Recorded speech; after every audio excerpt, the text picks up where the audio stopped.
नमस्कार, खास खबर आप देख रहे हैं। आपके साथ मैं हूं पुनीत और खबरों की शुरुआत बड़ी खबर के साथ, खास खबर के साथ। उपचुनाव की तारीखों के ऐलान से पहले शिवराज सरकार ने सौगातों की झड़ी लगा दी है। आज तारीखों का ऐलान हो सकता है, यह कहा जा रहा है, और उसके पहले झड़ी लगा दी गई। शिवराज कैबिनेट की बैठक हुई थी और ध्यान रखा गया उपचुनाव वाली सीटों का। इस कैबिनेट की बैठक में बड़े फैसले लिए गए। अस्पतालों के उन्नयन को लेकर कैबिनेट में मंजूरी दी गई और कहां के अस्पताल, जहां जहां उपचुनाव होना है वहां के अस्पतालों के उन्नयन को लेकर मंजूरी दी गई। गोहद, गैरतगंज, बदनावर, सुसनेर, आगर मालवा, इछावर, सिलवानी में अस्पतालों की बिस्तर की संख्या बढ़ाने और सांची में नया प्राथमिक स्वास्थ्य केंद्र बनाए जाने को मंजूरी दे दी गई। इसके अलावा जबलपुर, मुरैना के जौरा और बड़ा मलहरा में सिंचाई परियोजना को भी मंजूरी दी गई। शिवराज कैबिनेट ने यह बड़ा फैसला लिया। परिवहन निगम के कर्मचारियों को लंबित वेतन दिया जाएगा और यह कब से लंबित था, इसको भी गौर कीजिए। 15 महीनों से इनका वेतन अटका हुआ था, तो इसे जारी किया जाएगा। अब प्रदेश में मुरैना नगर निगम में चंबल पेयजल आवर्धन योजना को मंजूरी दी गई है। 17,000 पटवारियों को लैपटॉप देने का भी फैसला किया गया है। कंप्यूटराइजेशन योजना के तहत पटवारियों को यह लैपटॉप दिए जाएंगे। इसके अलावा यात्री बस संचालन में बस मालिकों को टैक्स में छूट देने का फैसला भी अब लिया गया है।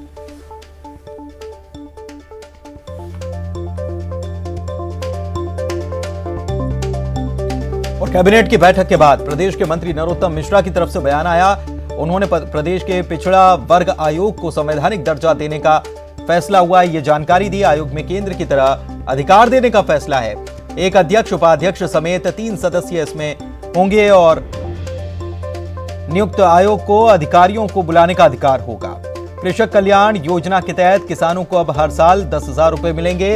योजना के तहत अब तक 80 लाख किसानों को जोड़ लिया गया, ये उन्होंने जानकारी दी। केंद्र सरकार और राज्य सरकार की राशि मिलाकर हर साल 8,000 करोड़ रुपए किसानों के खाते में जमा किए जाएंगे। 5 साल में 40,000 करोड़ रुपए सरकार खर्च इसके लिए करेगी।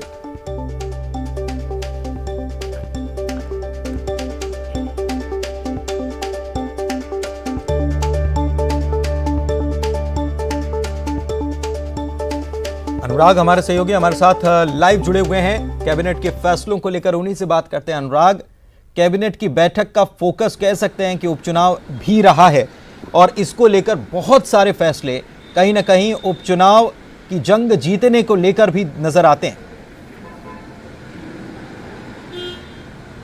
बिल्कुल पुनीत, देखिए बीते कुछ दिनों से हम लगातार देख रहे हैं सियासी दल उपचुनाव वाली सीटों पर फोकस किए हैं और सबसे ज्यादा प्रदेश सरकार ने उन सीटों पर करोड़ों रुपए के निर्माण कार्यों का भूमि पूजन और लोकार्पण करने का काम किया है जहां पर उपचुनाव होना है। लेकिन आज शिवराज कैबिनेट की जो बैठक हुई उसमें उन सीटों पर जब सबसे ज्यादा फोकस किया गया जहां पर उपचुनाव होना है। मुरैना में जल आवर्धन योजना के प्रस्ताव को मंजूरी दी गई, तो जौरा में सिंचाई परियोजना को मंजूरी दी गई और इसके अलावा जितनी उपचुनाव वाली सीटें और जिले हैं वहां पर अस्पतालों में, सामुदायिक जो अस्पताल हैं वहां पर बिस्तरों की संख्या को बढ़ाए जाने को प्रस्ताव को मंजूरी दी गई। इसके अलावा सांची में नया सामुदायिक प्राथमिक स्वास्थ्य केंद्र बनाए जाने के प्रस्ताव को हरी झंडी दी गई और इसके अलावा सरकार ने हर एक वर्ग को खुश करने की भी कोशिश की है। पटवारियों की नाराजगी को दूर करने के लिए सरकार ने 17,000 पटवारियों को लैपटॉप बांटे जाने का फैसला आज बैठक में ले लिया और इसके अलावा परिवहन निगम, राज्य परिवहन निगम के कर्मचारी जिनको बीते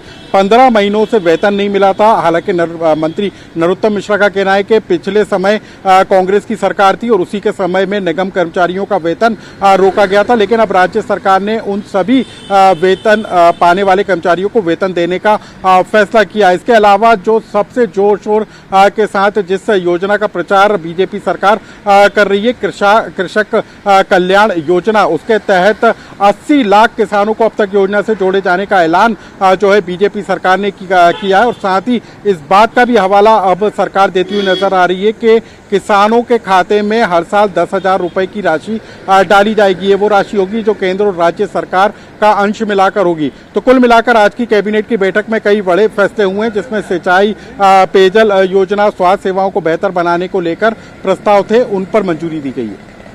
बिल्कुल, शुक्रिया आपका इस जानकारी के लिए अनुराग। और नरोत्तम मिश्रा ने क्या कहा ये भी अब सुनवाते हैं।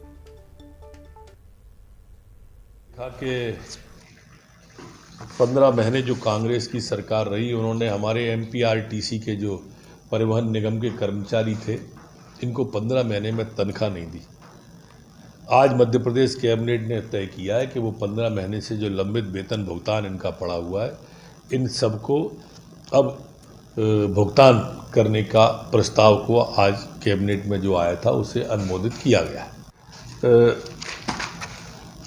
मध्य प्रदेश धर्मशास्त्र राष्ट्रीय विधि विश्वविद्यालय जबलपुर के भवन के निर्माण हेतु भी आज मंजूरी प्रदान की गई है।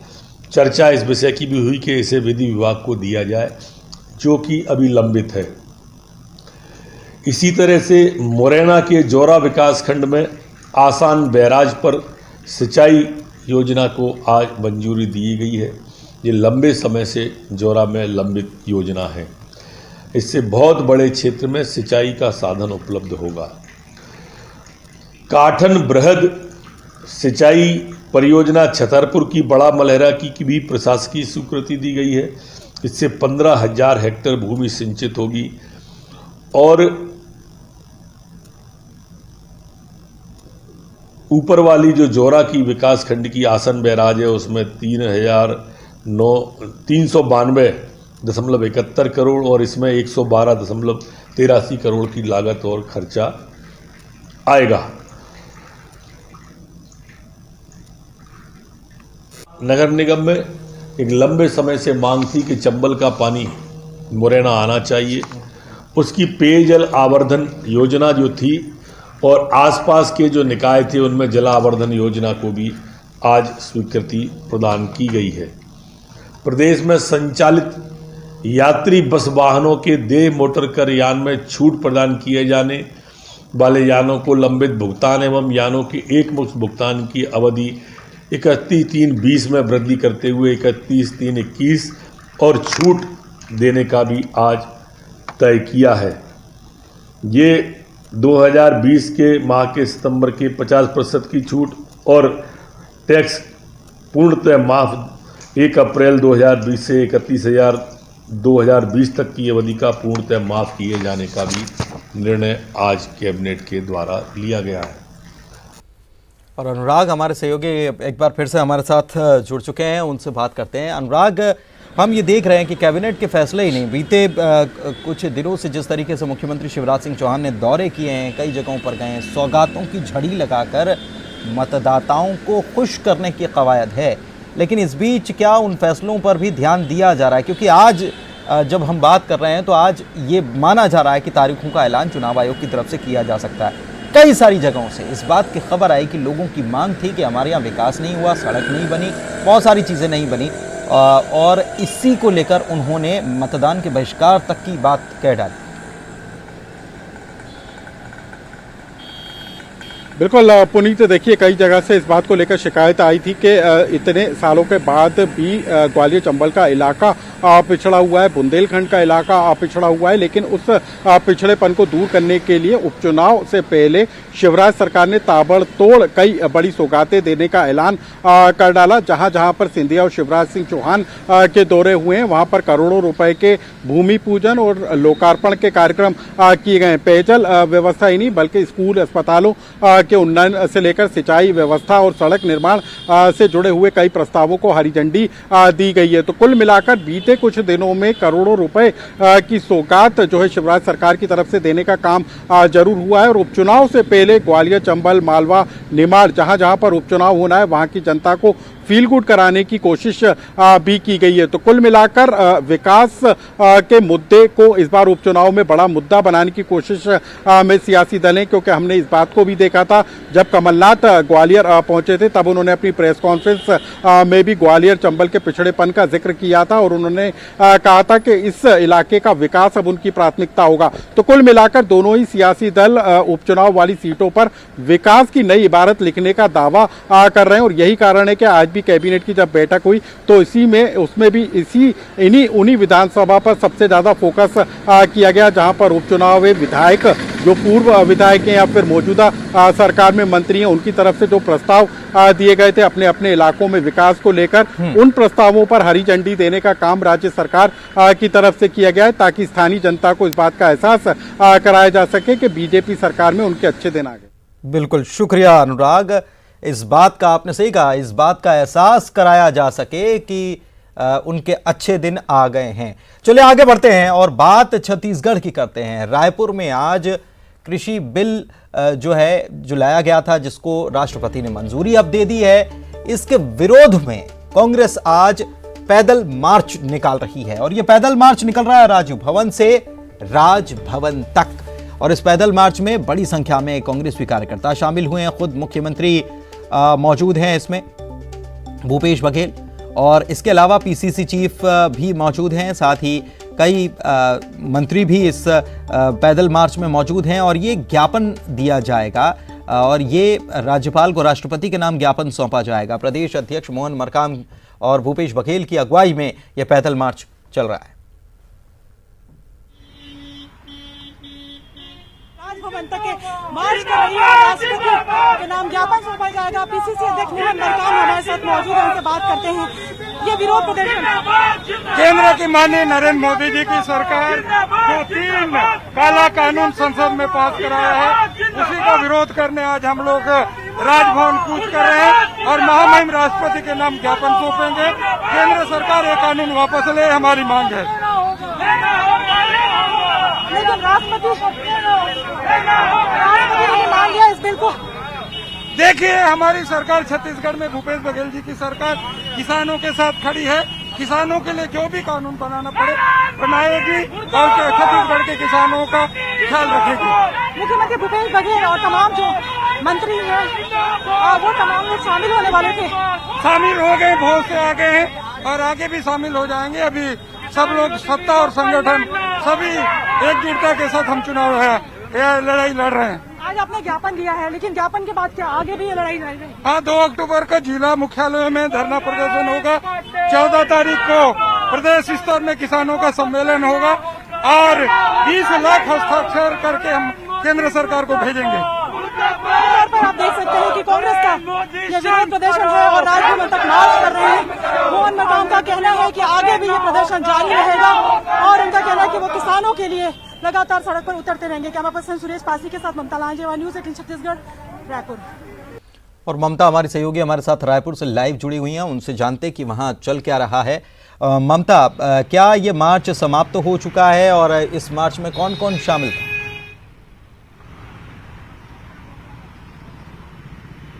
देखिए, जो मार्च है वो चल रहा है, पीसीसी अध्यक्ष मोहन मरकाम की अगुवाई में ये मार्च चल रहा है। मुख्यमंत्री भूपेश बघेल को लेकर ये कहा जा रहा है कि वो सीधे राजभवन पहुंचेंगे। मंत्री प्रेम साय सिंह टेकाम इसमें शामिल हुए थे, विधायक जो है तमाम वो इसमें शामिल हुए थे। और इसके साथ ही अगर हम बात करें तो राज्यसभा सांसद जो है फूलोदेवी नेताम, वो भी इसमें शामिल हुई थी और तमाम जो कांग्रेस के जो नेता है वो शामिल हुए थे। और मार्च अभी राजभवन पहुंचा नहीं है, लेकिन इस बिल को लेकर अगर हम बात करें तो कांग्रेस का कहना है कि वो राष्ट्रपति के नाम पे राज्यपाल के पास में ज्ञापन सौंपेंगी और इस ज्ञापन सौंपने के बाद में भी ये लड़ाई खत्म नहीं होगी। हालांकि उनका कहना है कि लगातार प्रदर्शन चलते रहेंगे और तब तक प्रदर्शन चलते रहेंगे। उनकी कोशिश यही है कि बिल किसी न किसी तरह से वापस लिया जाए। मोहन मरकाम का कहना है कि पूरी कांग्रेस पार्टी किसानों के हित को लेकर सड़क पर खड़ी है और उनकी यही कोशिश है कि ये जो बिल है वो किसी तरीके से वापस लौटाया जा सके। तो जाहिर तौर पर ये जो कांग्रेस का विरोध प्रदर्शन वो लगातार जारी है। काफी दिनों से तैयारी चल रही थी ममता, काफी दिन से ये कांग्रेस कह रही थी इस मार्च के बारे में। तो कितने कांग्रेसी कार्यकर्ता इस मार्च में शरीक हुए? कोरोना काल चल रहा है, क्या ध्यान रखा गया सोशल डिस्टेंसिंग का भी?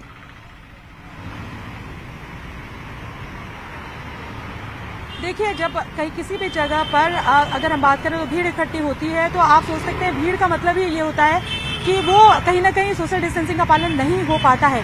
और यही कांग्रेस की रैली में भी दिखाई दे रहा है। बड़ी संख्या में जो विधायक हैं वो शामिल हुए। हालांकि सारे विधायकों को शामिल होने के लिए कहा गया था, लेकिन अगर हम बात करें तो कुछ विधायक नहीं है इसमें दिखाई दिए हैं इसमें। लेकिन दूसरी बात अगर हम बात करें, तमाम जो कार्यकर्ता हैं वो शामिल हुए हैं, राज्यसभा सांसद शामिल हुए कांग्रेस के जो तो कहीं ना कहीं अगर हम बात करें तो जब भीड़ बढ़ती है किसी जगह पे और अगर आप रैली निकालते हैं, पैदल मार्च करते हैं, तो वो सोशल डिस्टेंसिंग की जो बात है वो एक तरह से कहें कि वो पालन नहीं हो पाता, और वही इस रैली में भी दिखाई दे रहा है। कोरोना का समय, हालांकि बीच बीच में जो कांग्रेस के जो लीडर्स हैं, कांग्रेस जो नेत्रियां हैं, वो गाड़ियों में बैठी हुई हैं और लगातार वो जो है अनाउंस कर रही हैं कि मास्क लगाकर चलें और सोशल डिस्टेंसिंग का पालन करें।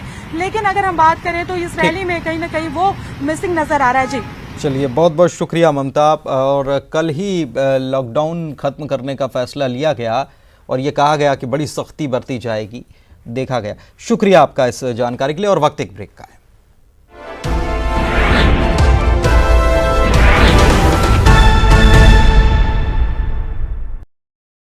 झूठ छानकर सच दिखाने की, हौसला बनकर हर पल साथ निभाने की। हम रोज करते हैं कोशिश अपने मध्य प्रदेश को बेहतर बनाने की। खबर आपकी, ख्याल आपका, देखिए अपना एमपी।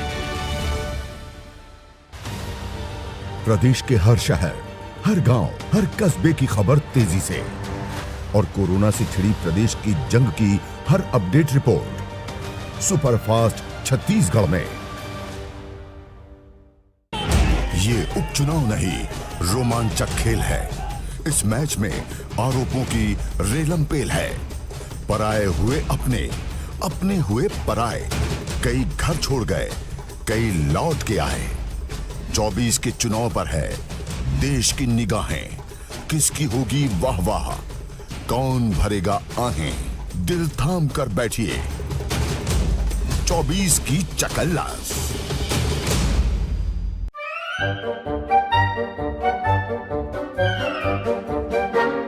अखबार हुआ ठप, आउटडोर हुआ बेकार, टीवी ही दे रहा है विज्ञापन को तेज रफ्तार। करोड़ों दर्शकों तक न्यूज 18 पहुंचाएगा आपका ऐड। न्यूज 18 की टीम दमदार बनाएगी आपका ऐड शानदार। जल्दी कीजिए, कहीं छूट ना जाए ये सुनहरा मौका। हमें मेल करके उठा लीजिए बड़ा फायदा। ये स्पेशल ऑफर है अगले 15 दिनों तक। साथ ही मिलेगा हमारी वेबसाइट पर प्रमोशन। आज ही मेल करें adsales@nw18.com पर। न्यूज 18 इंडिया, आपका पसंदीदा नेशनल न्यूज चैनल। देखिए डीडी फ्री डिश पर, बिग मैजिक और 9XM चैनल के बीच। कोरोना की हर खबर देखते रहिए न्यूज 18 इंडिया पर। भैया राम राम, नमस्कार। बाहर ना जाना, कुछ बता रहे हैं, कुछ चेता रहे हैं। तो आपने लॉकडाउन के दौरान देखा कि हम क्या कर रहे हैं। कोरोना काल में लोग एक दूसरे को समझा रहे हैं। बड़े बड़े लोग वीडियो बना रहे हैं। आप गाना जानते हैं तो गाइए या फिर अपना हुनर दिखाइए। खास खबर आप देख रहे हैं। और अतिथि विद्वानों की सरकार को चेतावनी जारी कर दी गई है। भोपाल से खबर आपको बता रहे हैं, आचार संहिता लगने से पहले मांगों को पूरा किया जाए। मांगे पूरी नहीं की गई तो आंदोलन किया जाएगा, विरोध किया जाएगा। कांग्रेस बीजेपी ने हमारा राजनीतिक फायदा उठाया है, ये कहा है। और 125 दिन धरना देने के बाद भी मांग पूरी नहीं की गई। अतिथि विद्वान जल्द ही मंत्री के घर के बाहर धरना देंगे पूरे परिवार के साथ। सीएम निवास और उच्च शिक्षा मंत्री के निवास पर धरना दिया जाएगा। तो अतिथि विद्वानों ने चेतावनी दे दी है। 125 दिन धरना दिया गया, लेकिन उसके बावजूद भी कोई मांग पूरी अभी तक नहीं हुई है। आचार संहिता लगे उसके पहले ये मांग पूरी इनकी होना चाहिए, वरना विरोध किया जाएगा। कांग्रेस और बीजेपी दोनों पार्टियों पर, दोनों दलों पर आरोप लगाया है कि राजनीतिक फायदा इनका उठाया गया। इनकी गुहार नहीं सुनी गई, इनकी मांग को नहीं माना गया।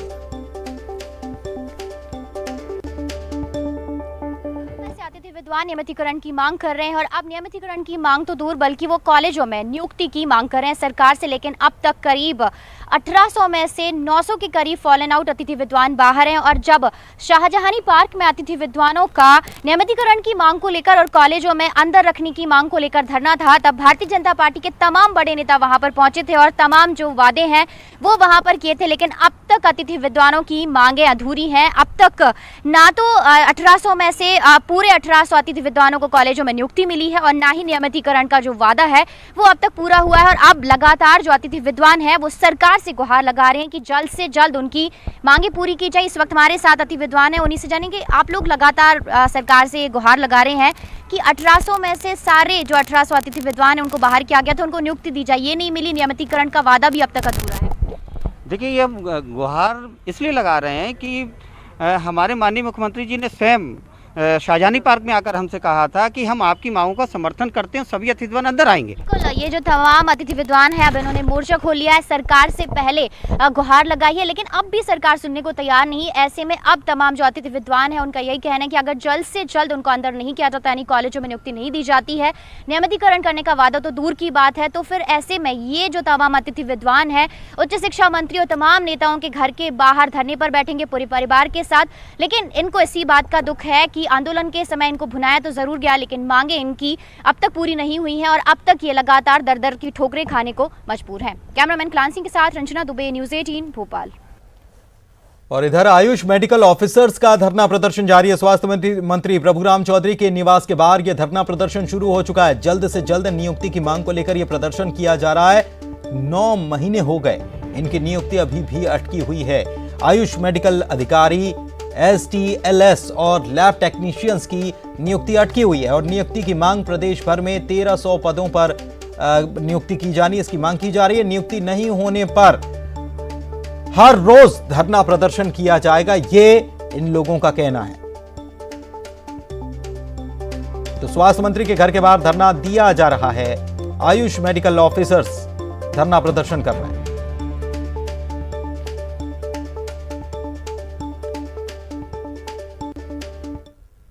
कोरोना महामारी ने लोगों के साथ सभी तरह के कारोबार को प्रभावित किया है, खासकर इनफॉर्मल सेक्टर जो रोजगार का करीब 88% हिस्सा है।